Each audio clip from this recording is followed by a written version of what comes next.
Sidang perkara pada Mahkamah Konstitusi dalam rangka pemeriksaan pendahuluan untuk pengujian Undang-Undang Nomor 16 Tahun 2004, perkara nomor 49 PUU 8 2010 dengan ini dinyatakan dibuka dan terbuka untuk umum.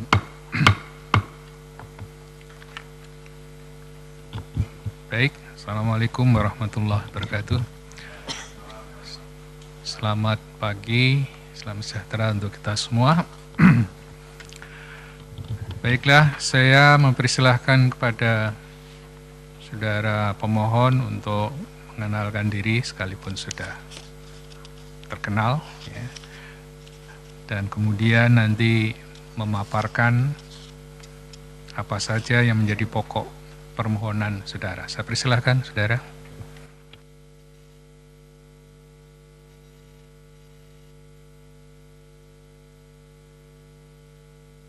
Warahmatullahi wabarakatuh. Majelis Hakim yang mulia, hadirin hadirat yang saya muliakan, izinkanlah saya memperkenalkan diri saya dalam sidang yang mulia ini. Nama saya Yusril Isa Mahendra, lahir di Belitung tanggal 5 Februari tahun 1956, pekerjaan swasta, beralamat di Jalan Karangasem Utara, nomor 32, Mega Kuningan, Jakarta, warga negara Republik Indonesia. Dalam kesempatan yang berbahagia pagi ini, saya akan menyampaikan ringkasan dari permohonan yang saya ajukan kepada Mahkamah Konstitusi untuk menguji ketentuan di dalam pasal 22 huruf D Undang-Undang Nomor 16 Tahun 2004 tentang Kejaksaan Republik Indonesia untuk diuji dengan ketentuan pasal 1 Undang-Undang Dasar 1945 tentang Asas Negara Hukum dan pasal 28D ayat pertama Undang-Undang Dasar 1945 tentang Asas Kepastian Hukum. Kalau kita membaca seluruh ketentuan dari Undang-Undang Nomor 16 Tahun 2004 tentang Kejaksaan Agung Republik Indonesia, kita tidak menemukan hanya satu pasal pun yang menyebutkan berapa lamakah masa jabatan Jaksa Agung. Ketentuan pasal 19 Undang-Undang ini menyatakan bahwa Presiden mengangkat dan memberhentikan Jaksa Agung. Jaksa Agung adalah pejabat negara.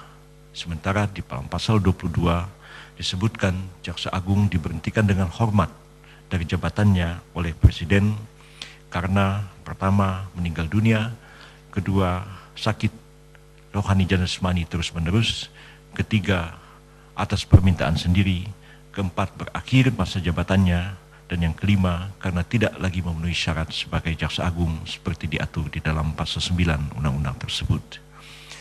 Pada waktu rancangan undang-undang ini disampaikan kepada Dewan Perwakilan Rakyat, Menteri Kehakiman dan HAM Profesor Dr. Yusril Isa Mahendra pada waktu itu menjelaskan kepada DPR mengapa tidak ada batasan masa jabatan Jaksa Agung, sementara ada ketentuan-ketentuan tentang syarat sah pemberhentiannya dengan hormat dari kedudukannya sebagai Jaksa Agung, karena kita merujuk kepada konvensi yang telah berlangsung sejak Kabinet Karya di bawah pimpinan Perdana Menteri Juanda pada tahun 1959.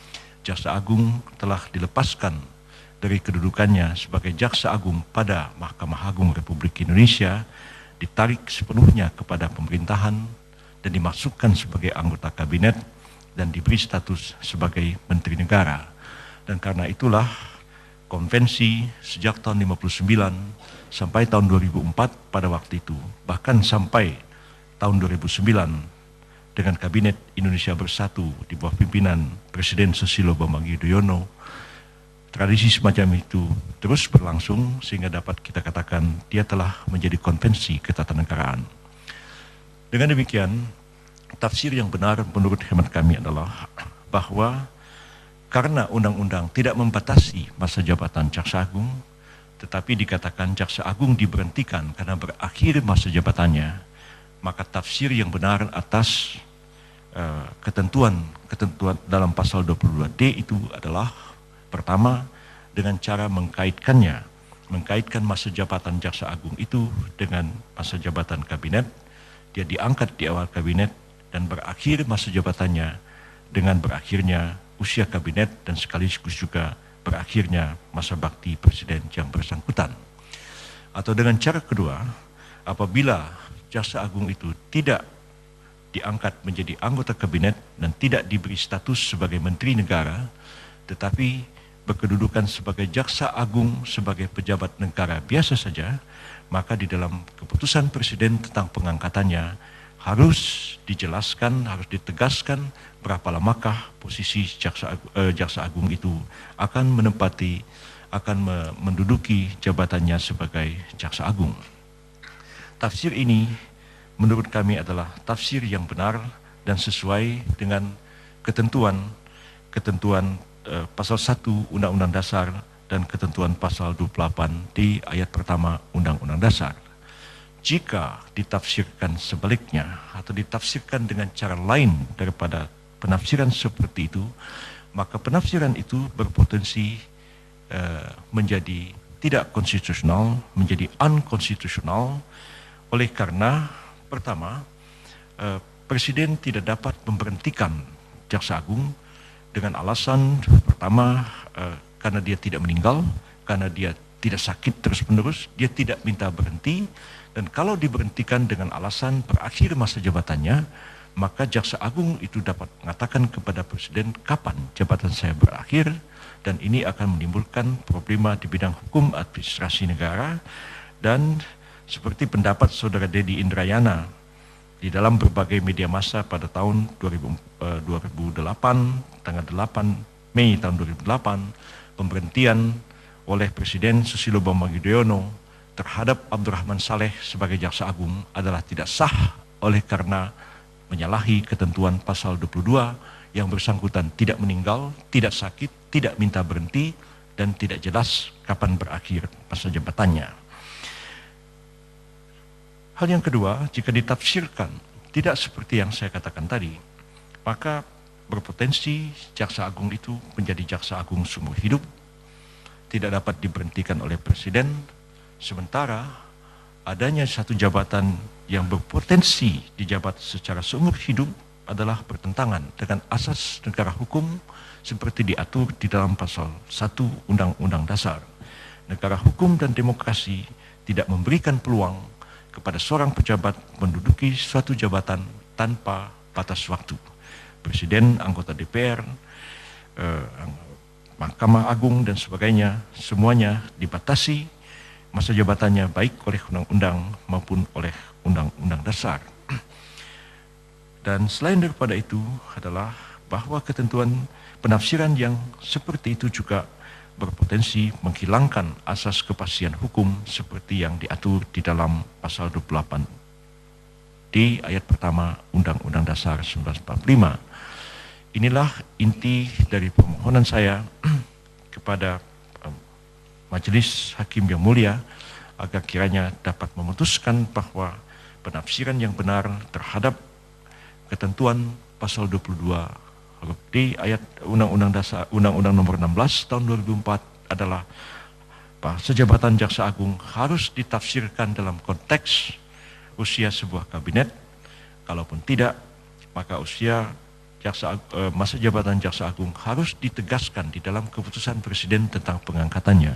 Dan dalam tradisi penyelenggaraan pemerintahan, kalau undang-undang tidak menyebutkan berapa lama masa jabatan seorang pejabat negara atau seorang pejabat publik, maka dalam keputusan Presiden yang inmalih tentang pengangkatannya dibatasi masa jabatannya. Tanpa itu, maka pasal 22D berpeluang menjadi inkonstitusional. Yang kedua, mengenai legal standing saya sebagai pemohon.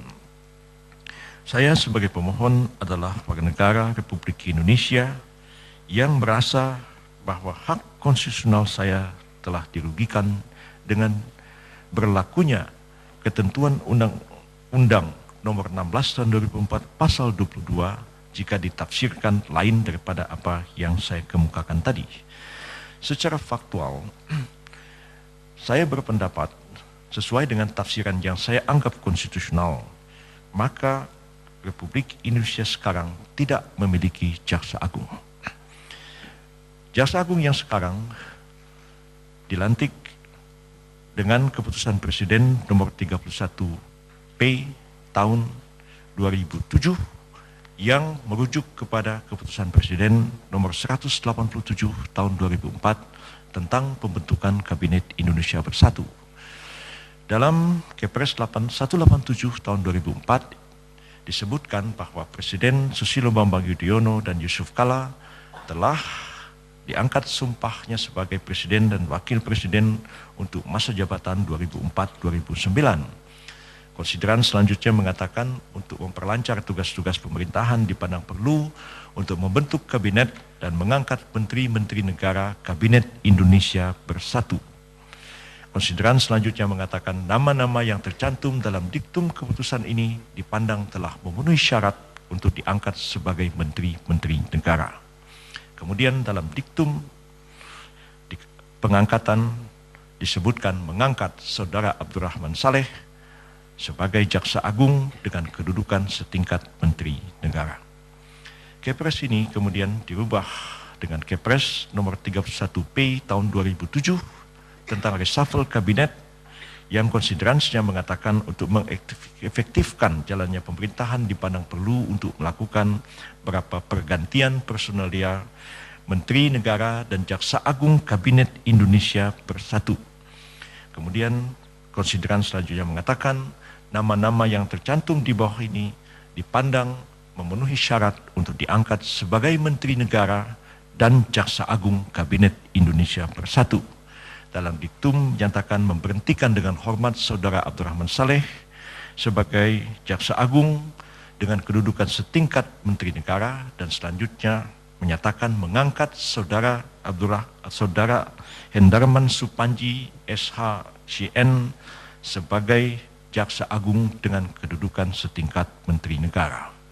Kalau kita membaca secara kronologis Kepres-Kepres ini, jelaslah bahwa Jaksa Agung Hendarman Supanji menggantikan Abdurrahman Saleh sebagai Jaksa Agung dengan kedudukan setingkat Menteri Negara, dan keputusan Presiden itu adalah keputusan Presiden tentang pembentukan kabinet dan tentang reshuffle Kabinet Indonesia Bersatu.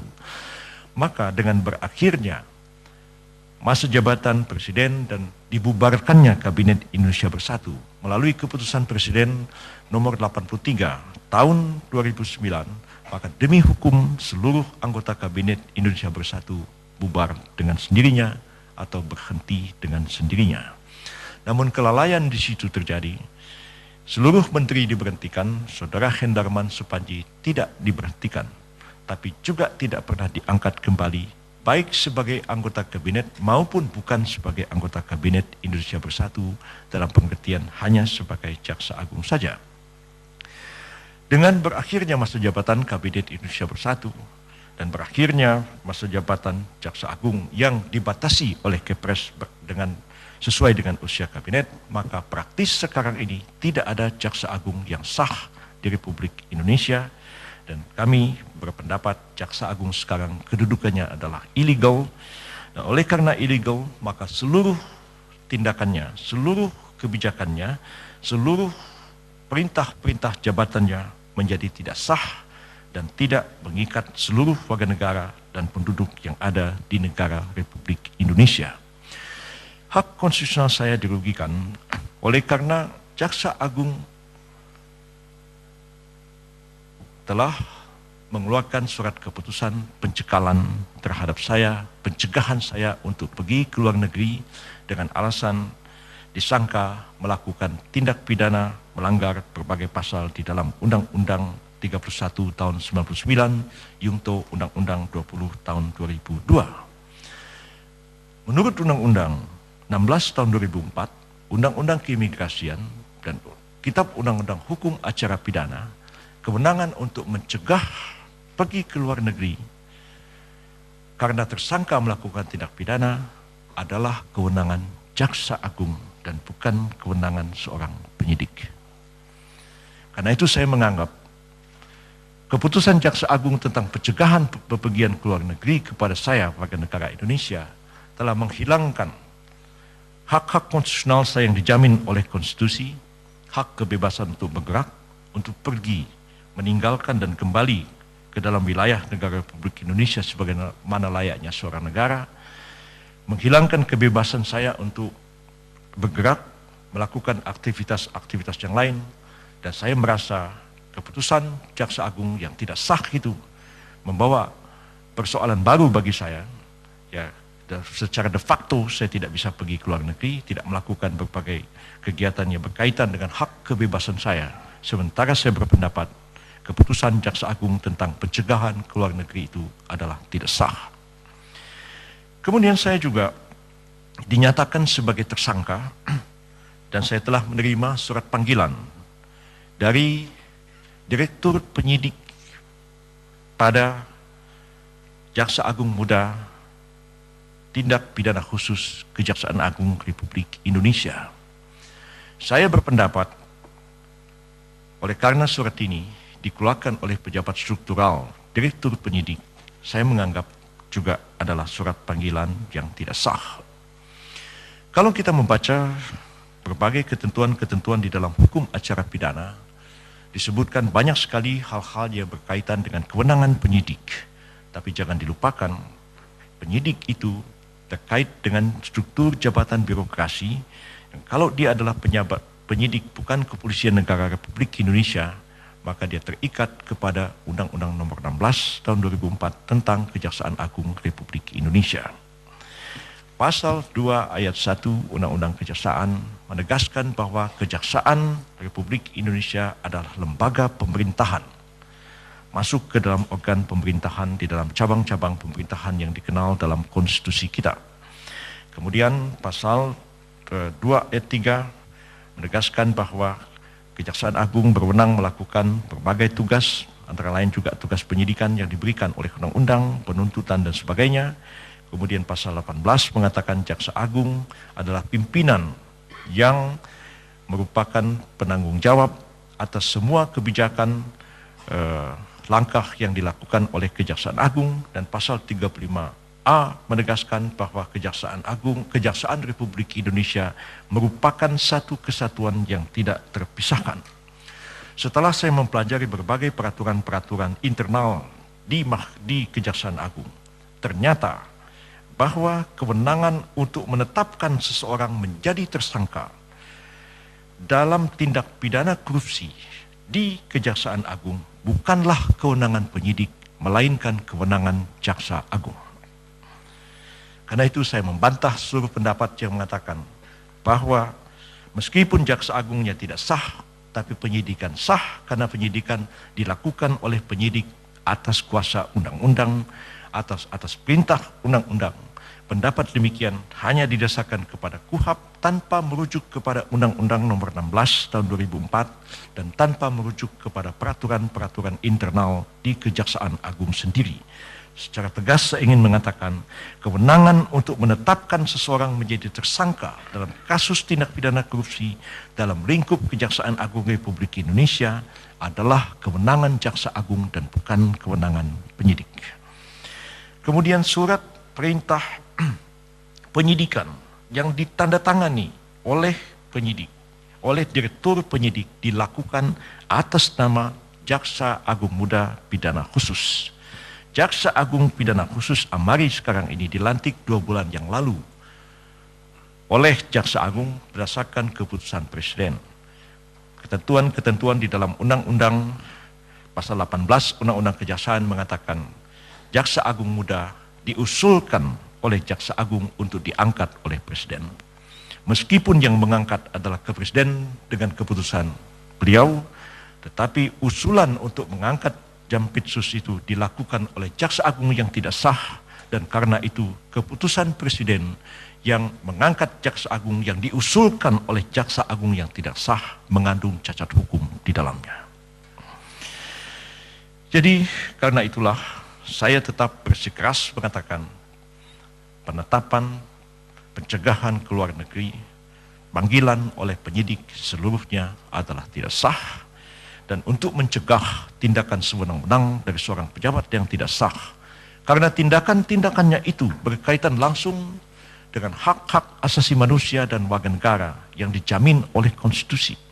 Patut dipertimbangkan.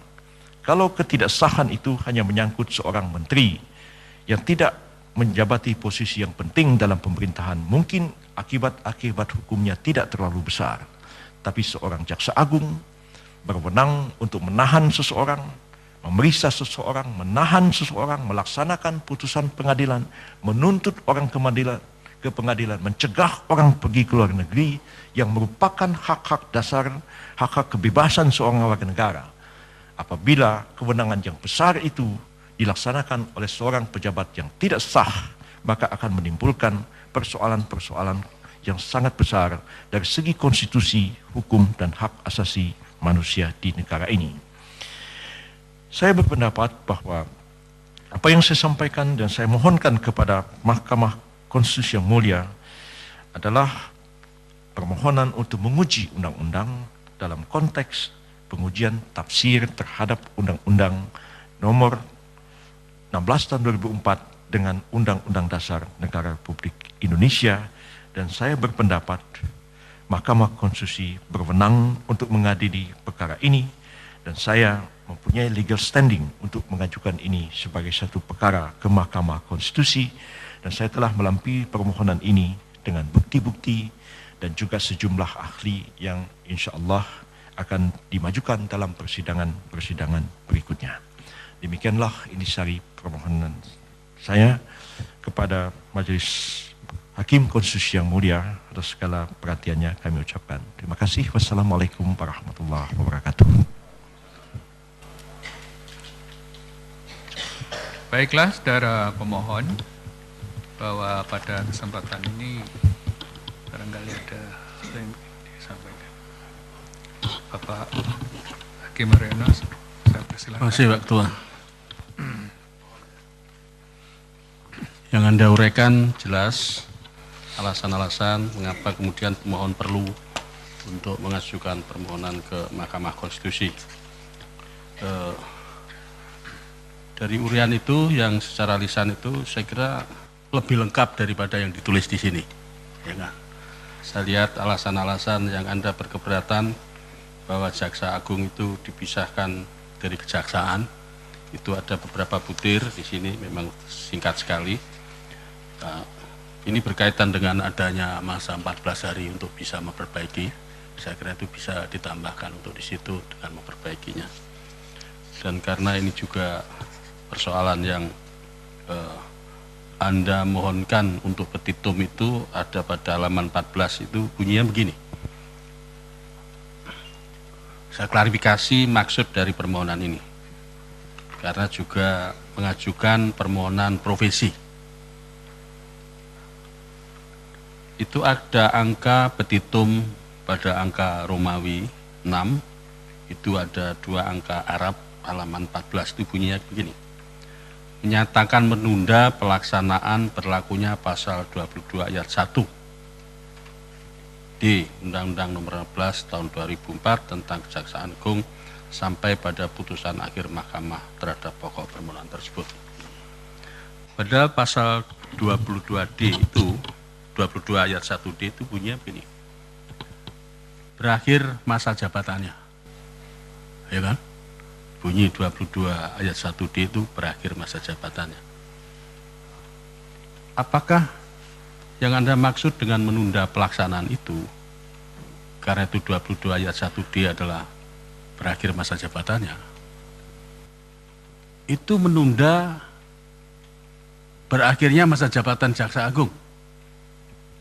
Karena kalau ditunda, maka itu sama dengan itu tidak ada kan untuk sementara ayat itu. Apakah kemudian itu berarti bahwa tidak akan ada jabatan Jaksa Agung yang berakhir? Saya ingin klarifikasi permohonan profesi Anda terhadap ketentuan itu. Apa maksudnya? Silakan.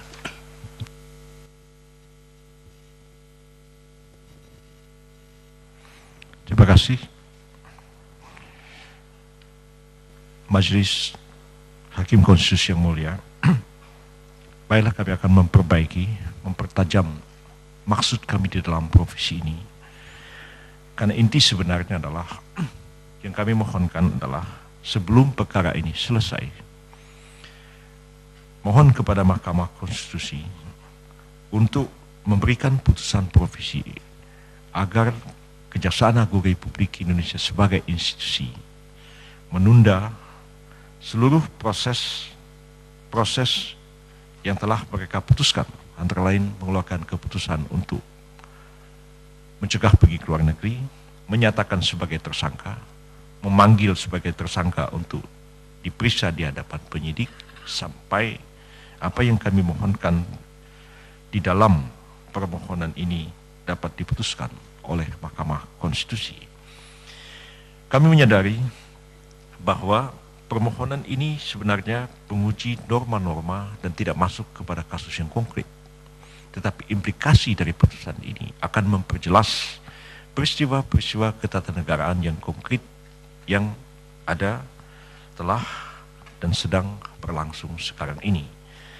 Dengan demikian, yang kami harapkan adalah bahwa tafsir seperti apakah yang benar membawa implikasi kepada pelaksanaan penafsiran terhadap pasal 22D, bukan dalam makna menunda pelaksanaan pasal itu, dan dengan sendirinya juga dengan adanya putusan provisi ini kita akan mengetahui seperti apakah sebenarnya tafsiran yang benar dan membawa implikasi untuk menunda segala keputusan yang dilakukan oleh pejabat yang sebenarnya kedudukannya masih dipersoalkan di dalam permohonan uji material ini.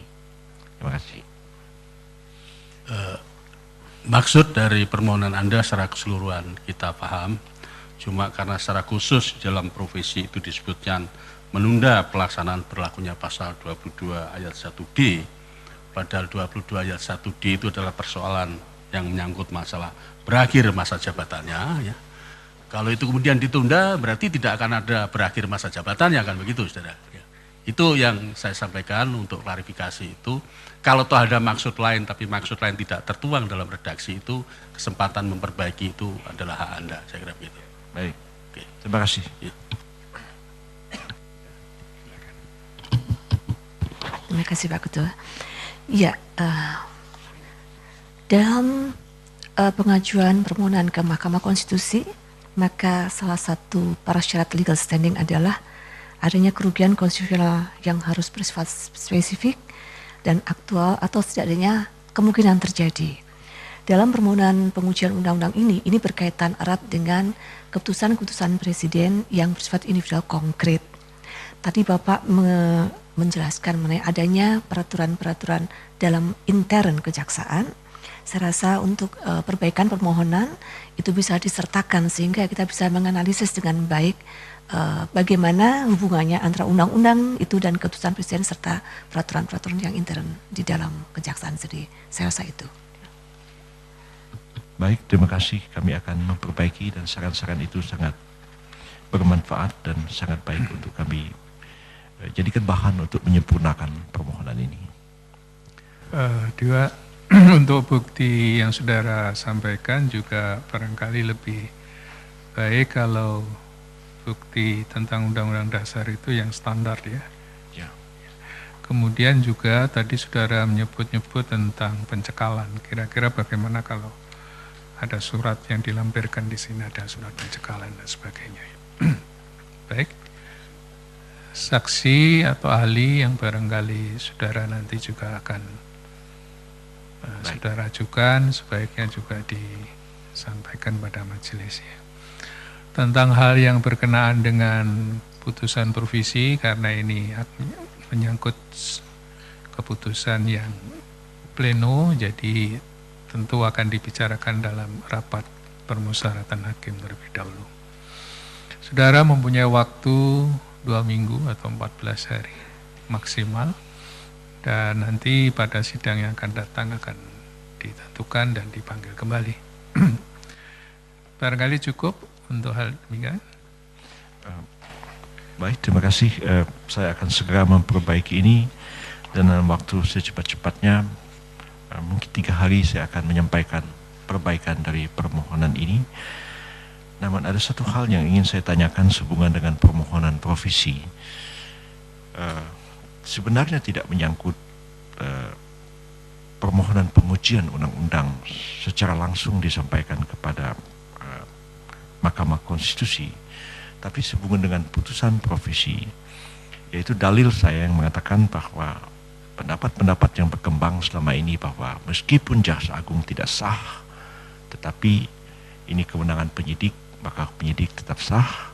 Saya berpendapat sebaliknya dengan menunjukkan keputusan-keputusan internal di Kejaksaan Agung, peraturan-peraturan yang berlaku di sana dan dikaitkan dengan Undang-Undang Nomor 16 tahun 2004. Tapi saya merasa perlu untuk menghadirkan kesaksian dari pejabat Kejaksaan Agung mengenai hal ini. Tapi saya sebagai pemohon tidak dalam kapasitas untuk menghadirkan para pejabat birokrasi Kejaksaan Agung untuk hadir di sini. Mungkinkah Mahkamah dapat mengabulkan permohonan saya agar Mahkamah memanggil pejabat kejaksaan untuk menjelaskan bagaimanakah pelaksanaan ketentuan Undang-Undang Nomor 16 khususnya dalam menetapkan seorang menjadi tersangka dalam tindak pidana korupsi. Apakah itu kewenangan penyidik seperti KUHAP ataukah di Kejaksaan Agung itu memang merupakan kewenangan dari Jaksa Agung. Baiklah, permohonan saudara nanti dipertimbangkan, ya.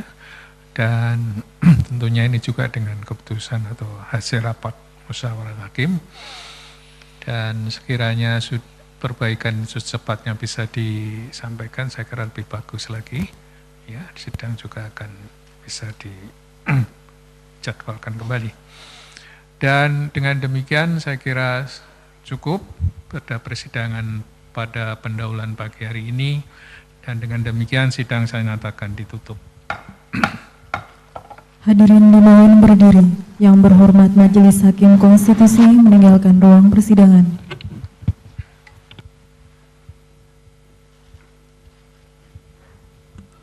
Hadirin disilakan duduk kembali.